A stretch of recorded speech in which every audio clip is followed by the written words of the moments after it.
Hello there, this is Yana Smakula for W+9 and thank you for joining me today. In this video, I'll talk about adding texture and dimension to one-layer cards with the help of a tool you probably already have. I myself rarely make one-layer cards as I always want to add something to them. But with this trick, I think I might actually start creating one-layer projects a lot more often, and if you're like me, I hope you will too.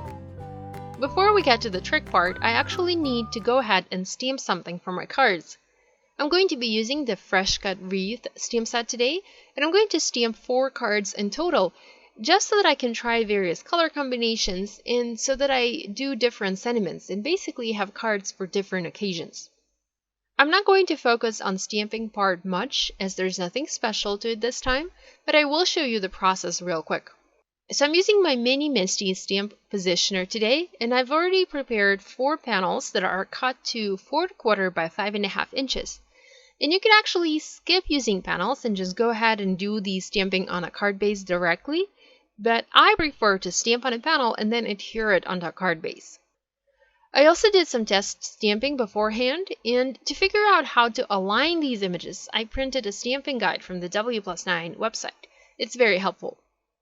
I've already placed my panel inside my Mini Misty, and I have the foliage of the round wreath placed in the center, and I'm going to start my stamping. I'm going to use a few colors of ink, and I'm using Last Leaf, and I'm double stamping my images. You don't need to double stamp these, they do stamp perfectly the first time, but since I already have the stamp in the Misty, I might as well go ahead and double stamp it. It's just a habit these days. Things just have to be double stamped.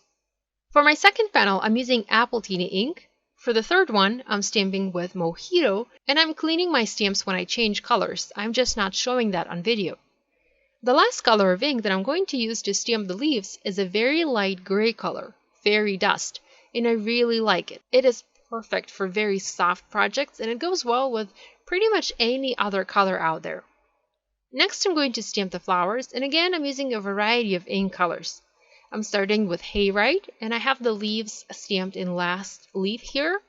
Next, using Wild Mango, and the leaves are stamped in Mojito. Then I'm using Miami Spice, and the leaves are stamped in Appletini ink. And again, using Miami Spice for the last panel, where the leaves are stamped in Fairy Dust. So I kept on stamping these images, and there are additional layers to these flowers and also filler images, which I actually forgot all about and added at the very last moment. But other than the colors I already mentioned, I also used Sweet Nectar and black inks.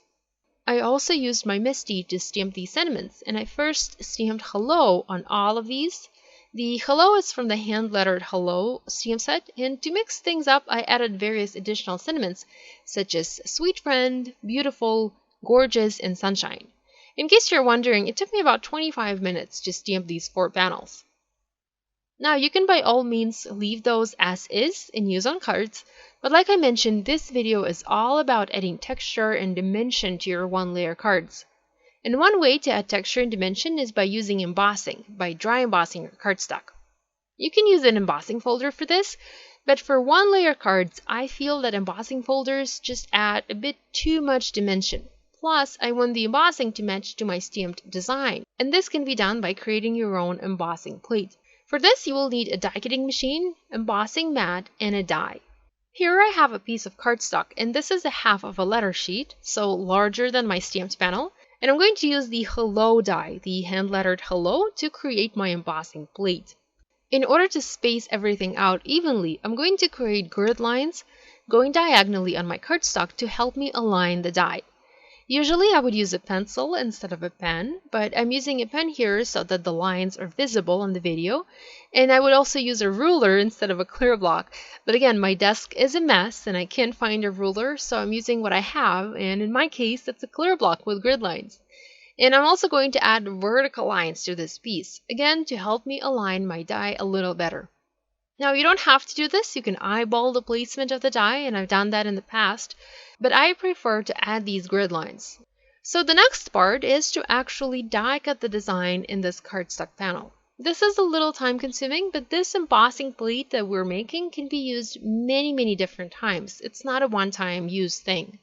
I forgot to mention that for this you will need to use cardstock, not paper, but cardstock and thick cardstock. You don't want to use anything that you won't die cut, but not thin paper either. The thicker the cardstock you use, the deeper the embossing the impression is going to be. But again, don't use anything too thick, as you might have difficulty die cutting it. In the past, I did this differently, and it would involve an additional step that took longer to complete, and it required additional supplies too. But I've gotten smarter this time, and I'm just creating a panel with a bunch of negative die cutting.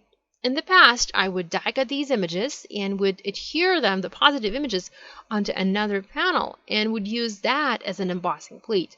But this method, the method I'm showing you in this video, is actually much faster.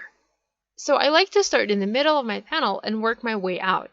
And I'm also paying attention to the grid lines and aligning the die following those grid lines every time, so that the design is a little bit more symmetrical, I guess. So now let's move on to the embossing part. First of all, because we die cut a word, we need to be very careful when we are building our sandwich for embossing to make sure we emboss this hello the right way. And believe me, I've messed this up a couple of times. You need to build your sandwich depending on whether you want the hello word embossed, so raised above everything else, or debossed.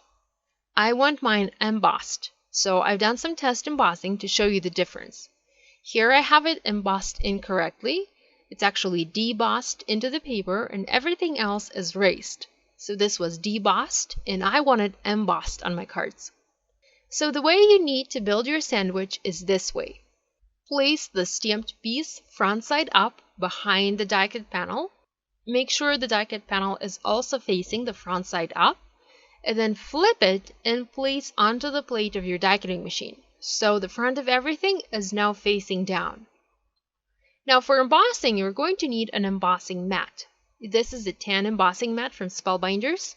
Now this mat comes with this die cutting machine. This is a platinum from Spellbinders. And embossing mats come with all of the Spellbinders machines. Now I'm not sure about other machines as I never use them, but I do know that this embossing mat can be purchased separately and it doesn't cost much and you can use it to emboss with your dies, so it's a good tool to have in your stash. To emboss this, you need to follow the embossing sandwich for your die cutting machine, and you can find that information on your die cutting machine manual. For platinum machine, you just need to place the tan embossing mat and the embossing plate onto the paper that already sits on the base platform and center the machine to emboss. And let's go ahead and take a look at our panel. It worked beautifully. I'm going to tilt this in the light so you can see it a little better. I have my stamped wreath, my sentiment, and my embossing that matches my sentiment. I think it looks absolutely awesome. I'm going to go ahead and continue embossing my stamped panels to emboss all 4 of them. And here they are, instant texture on cards. I really love this look. After my embossing was done, I adhered my panels onto A2 top folding card bases. And the reason I didn't stamp directly onto the card base is because I would have also had embossing on the inside of the card, and I didn't want that. I wanted the inside of the cards to be flat. I also embellished my cards with sequins and beads, and I added a touch of gold glitter to the centers of the filler flowers, which I remembered to stamp only after I embossed my panels. And it wasn't a big deal. I was able to stamp these no problem since they were very small images and the embossing wasn't very deep. But it's best to first stamp everything and then emboss to add a texture to your paper.